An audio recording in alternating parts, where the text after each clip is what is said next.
The Networking Magazine, proud to be different. Hello and welcome to the show. Today I'm joined by Peter Tilley and Alexander Staunton-Hill alongside Kemal Yildirim. They're here today to talk about their new movie, The Foreboding, Fractured. Hi guys, welcome to the show. Hi, thanks for having us on. Hello, great to be here. Yes, thank you. I can't wait to have a nice chat. Thanks for joining me. I know that we had some technical issues on the first run, but you know what? It's take two. And now I'm getting a real feel for what it's like to put something together at short notice, which is what this movie was all about. Can I talk to, if I could, I'm going to talk to Kemal first. Kemal, you're the director. You've had wonderful success with your previous movies. And I'm wondering what attracted you after The Haunting of Lady Jane, which was your last project. What attracted you to this project? The script, first and foremost. Was really, really exciting. I'm a lover of ghost stories. I love anything to do with supernatural, the uncanny. So once I read Alex's script, for me, it was a no-brainer. The script is just really dynamic in terms of the folklore that it creates, but it's also a real rich story about the coming of age of these young university students on the cusp of change. And it was just such a lovely story that I knew I wanted to tell it. Yeah. I also worked with Peter previously 2 years ago on a great film called Tales from the Great War. And we struck up a real great friendship on that shoot. And I knew that him being the producer and one of the main actors, I knew that was also a no-brainer for me to come on board because I know his infinite talent and as well as Alexander's infinite talent. Alex, if I may, you are the creator of the script. How did the idea come to you? Did you just jump out of bed one day and say, I've got it? Or, I mean, how did you get to arrive at the script?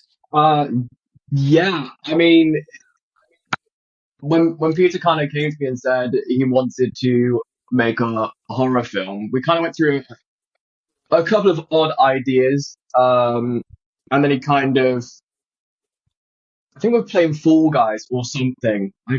I know we're playing some form of game, and he went, I've always wanted to make this sort of horror teen flick, and I kind of went in my head, kind of going, you know what? There's some really underrated ones, and I started thinking about those and sort of how you could bring them into sort of the modern age and what sort of things that worked back in the 80s that won't work now, how you can sort of change it.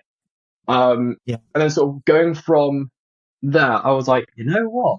I think I've got something. And about the span of, I don't know, probably a couple of game sessions in that one day, had a solid idea by the end of it.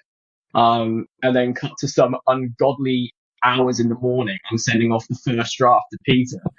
It was, I know that I spoke to Peter briefly and he was telling me about, how quickly this thing was put together. It was just an amazing journey. And I love that about this film. I really do. It's kind of spontaneous and it's really well put together. Peter, you are the producer, co-creator, and you actually are the leading role, if I'm right. Is that right? Yeah, one of the leading roles. Yeah. One of the leading roles, yeah. Because I know Alex jumped in and he was actually in the movie himself, right? Yeah, I mean, when I went to Alex saying that I wanted him to write a script for a short horror film, I wanted him to be a character within the film as well, because I wanted myself and Alex were involved with another project, but we didn't get the opportunity to actually act alongside each other. And because Alex is such a good friend of mine, I wanted also an opportunity, as well as creating a short horror film, an opportunity to act alongside Alex. Right. Kemal, you have some news about the film festival, and I'd love you to share it with your audience because it's big news for today and for your movie. Over to you. Yeah, I mean, it's a massive honour for us to announce that we've just literally announced today that we're on the Horror on Sea official selection, which is an incredible honour because the Horror on Sea is known as the Riviera of horror in the UK. It's just an incredible independent film festival that supports independent artists like us. and allows us to showcase our work to packed audiences. And it's just getting busier and busier, that festival. So for us, it's just such an honor to be involved in that lineup. There's some amazing films in that lineup. Yeah. And all, I mean, the three of you are kind of like a dream team now, aren't you? I mean, I've been reading on Instagram today, just literally an hour ago, and people are saying, when is the sequel? What are you guys doing? I mean, who's going to come forward and say what's going to happen? I mean, Alex, maybe perhaps, you could come forward and say that. Have you got plans for a sequel? Are you in fact the dream team? And will there be more coming from the three of you? I can wholeheartedly say we are a dream team. I mean, to be fair, everyone that we had on set was absolutely fantastic. We wouldn't be able to make it without them. I mean, oh god, is there a sequel? I mean, I kind of like said it sort of in jest. However, we have had a couple of conversations about where we could go with this. And those conversations are still kind of going on. But yeah, there's something that we're going to keep a bit close to our chest, until we kind of see what reactions are for this current film. Sure. And watch this space. Yeah, I'm watching. Peter, where can people get hold of your movie now that it's done the circuit?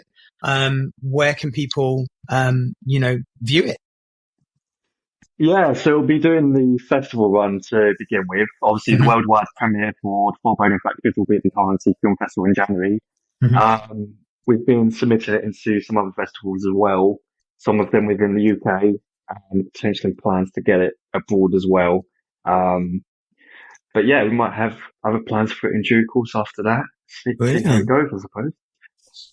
Kemal, I wanted to ask you this question, and I've been thinking about it all day, and it's about the indie scene, because it seems to be growing in strength. Lots of problems, as you know, in the States with the strikes and things that are going on with the introduction of AI. People are worried about their jobs, that sort of thing. The indie market has grown. Is it the future, do you think? Do you think the bureaucracy has been removed by default? And, movie makers, directors, producers and actors like the three of you are able to produce without any hindrance. No bureaucracy, in effect. Yeah, I mean, it's a brilliant question and a brilliant point you raised. But first of all, I want to say that from the three of us, that we support any of the movements that our fellow creatives are doing over the pond or here, because obviously fair rights for all is exactly what we're all fighting for. But at the same time, the indie scene has always been a scene that has been a fundamental backbone of the film industry. So without the indie scene, the actual industry itself would probably implode. That's how important the indie film scene is.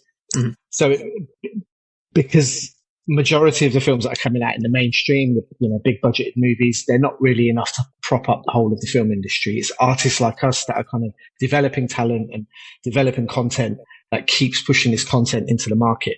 So it's really, really important. And the indie scene is massively blowing up, especially in the UK at the moment. There's a lot of really fantastic filmmakers out making some fantastic work. And there's a nice little synergy where we're all coming together to kind of support each other, which is fantastic. That's how it should be. As an industry, we should all support one another. Yeah. And people like myself who have got, a few years, in the industry, quite a few years in the industry, should be supporting the fellow new up and coming talent like Peter and Alexander. Because they're both, working with these two guys has been just phenomenal, and they are the future of the film industry. And if that is the case, then we've got a good future. Yeah. Well said. Yeah. Alexander, if I can ask you, I'm calling you Alexander now, aren't I? You can call me whatever you want, man. Yeah. Well, okay. Well, Alexander, what about your take on creativity? Because obviously, writing about something and producing it or seeing it come into fruition is a separate entity. What did it ever cross your mind to think, well, I've got a great story here, but you know what? It's going to be so hard to bring it to market. Did it ever stop you, the kind of bureaucratic thing in the background? Did it stop you did it put a thought in your head like, leave it, I'm not going to bother with this? Or what was the motivation for you to just say, right, I'm going to do this? Yeah, I mean, very good question. But when it kind of came to the more creative side of it and whether everything that was going on in the background should sort of stop it, because it's so tied in with indie and you have all this mainstream media kind of getting pushed back. It was as much as it was pushing the entertainment industry into making it a better place to work, it was also kind of stopping those lower artists from being able to push it forward. So when the indie scene kind of thrives, it's in those moments of we need to get something out there to make sure that entertainment isn't completely written off. And to be sort of a part of that to make sure that artists can keep doing what they do was quite important. There were a couple of times, sort of like the final 2 weeks or something, when it was really, really starting to pick up. I was a bit more like, oh, is this sort of the right thing to do? Because, you know, if you support a movement, usually you're right there with it. But at the same time, it's that whole thing of, you know, we have a whole creative team on board now. And if one person goes, can't do it now, that ruins the whole thing. And I would be able to have that in my conscience. There's no way. There's obviously synergy between all three of you, because otherwise there's no way you would have met the deadlines. I think Peter was telling me a little bit about how quickly this movie was put together. Peter, tell me about some of the problems that you encountered on set, just for the audience to relate to how fast and how difficult the challenges were in putting a movie together of this type. Yeah, I mean, where do I start? That bad, was it? Yeah, we certainly encountered, we encountered a lot of problems on that set. Everything was just thrown away. We shot this film sort of the end of July, beginning of August, and we was met with some really tough weather conditions, you know, absolutely pouring down with torrential rain in the middle of the night as well. We had to shoot these scenes in the middle of a farm site in Sussex. It was quite an experience. Not having too much layers of clothing on as well. Freezing cold. So that was that. And then the generator decided to just stop working on the first night. And we needed essential lighting for scenes. So that was that as well. But do you know what? Saying that, we pushed through it as a team and we all really mucked in to get this done. We knew we had a good project on our hands that we wanted to get done, and we did. We absolutely love that. Yeah, I love that. It's nice to have a good, positive result and a nice story for a change when the news is covered in such bad stories. So it's really nice. Let me ask you this about, you know, the actual hiring of staff and getting people involved, because I know the unsung heroes of this movie were Annabella, or maybe they are the sung heroes, but Annabella Rich, Nico Turner, Max Russell, and Miles McAllister. I mean, these are the guys that work with you. They're very much part of your team. Could you tell me what their roles were, what they did behind the scenes to bring this movie, you know, to complement your side of things? Yeah, I mean, I'll jump in there if that's all right. Yeah. Okay. Yeah. Sorry, I didn't put that to anyone. Yeah. I mean, Annabella Rich came in as our makeup artist, and she did a fantastic job, especially considering we basically asked her about a week beforehand because the person who was going to work on it previously wasn't available. Right. And yeah, Bella just swooped in and you know, saved the day on that front. When it came to lucky you found her. Oh yeah. Like, I mean, it was quite good because myself, Kemal, and Peter, we've both worked with we've all worked with Bella to some degree. So there was already a relationship there, which is good. When it came to Nico Turner, I met on another project, and yeah, again, it was a case of we worked really well together.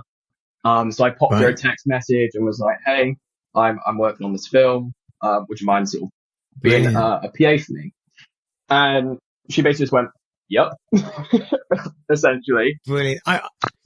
That's brilliant, because I mean, you know, these unsung heroes behind the scenes are as important, I think, with the audience as well, to try and see, like, you couldn't have done it without these guys. And, you know, I want to know more about what they did. What about, is it Kathryn Oliver? Yeah. So she plays, Abigail, and on one of the nights where our generator just really packed it in, they had to build a massive campfire, and luckily it's sort of Eve, who is, I think the term is a brownie. Is that the term? I'm hoping that is the term. That's correct. Thank God. Yeah. That's correct. But Dad gives approval. Thanks, Dad. I appreciate it. Dop. But yeah, so she's sort of a brownie, and she just lit this massive campfire, which lit the whole scene. Which is so good, considering, you know, that generator could have ruined the whole shoot. It wouldn't have had film. Yeah. And what about Sienna? Sienna, is it Shih? Yes. So she came on as Amy, who is our main villain. Right. And I'll tell you what, she's actually terrifying. Like, I don't. He's terrible. He really is terrifying. Like, there are moments that I can think back on, and I'm like, I'm surprised I could actually go back to the hotel and sleep, because she was genuinely terrifying. Especially like all the makeup on there, like the makeup work, plus her acting, movement, everything she did and put into it was absolutely sensational. It still gives me the creeps. So what it was quite funny, actually. I wanted to ask Kemal, if I may, about the actual storyline, without giving too much away, just for the audience to sort of understand what this film is about. The film is about 4 university students who have just finished their first year of uni, and they decide to go on a little camping trip together to kind of celebrate that kind of moment, that important moment. And essentially, the film is really about their relationships, and the fact that they're thrust into this hostile environment of this forest, which has got this entity that lives within the forest. And but the film essentially really is about their characters and how sometimes fate can intervene and you know, and trip you up. And really, that's what the film is about. Love it. Well, guys, I mean, I know that, well, first and foremost, thank you for joining me today for take 2 of our podcast, because I know we had some technical problems with take 1.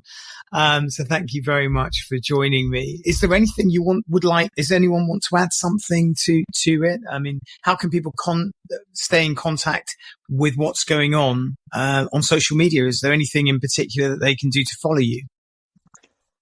Yeah, so the film has its own page on Instagram, so you can follow the Foreboding Official, which is where all of the latest news and announcements and still images and everything like that you can keep posted. So give that a follow, and there's a lot more coming out in the next couple of months leading up to the film's release. We've got loads coming your way.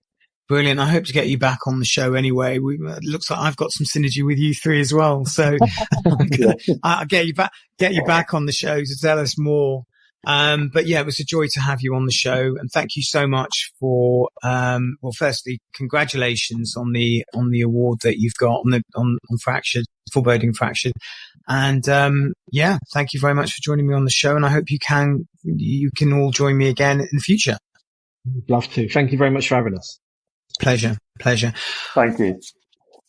Well, thank you for joining us for this podcast. I hope you enjoyed the show. Please remember to like, follow, share, comment, or whatever you do. This podcast will be available wherever you get your podcasts from, and will be released on Spotify within the next few days. So I hope look out for that.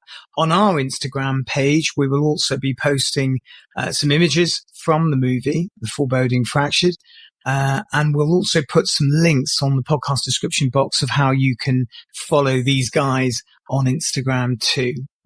Thank you for joining me. Till next time. Bye for now.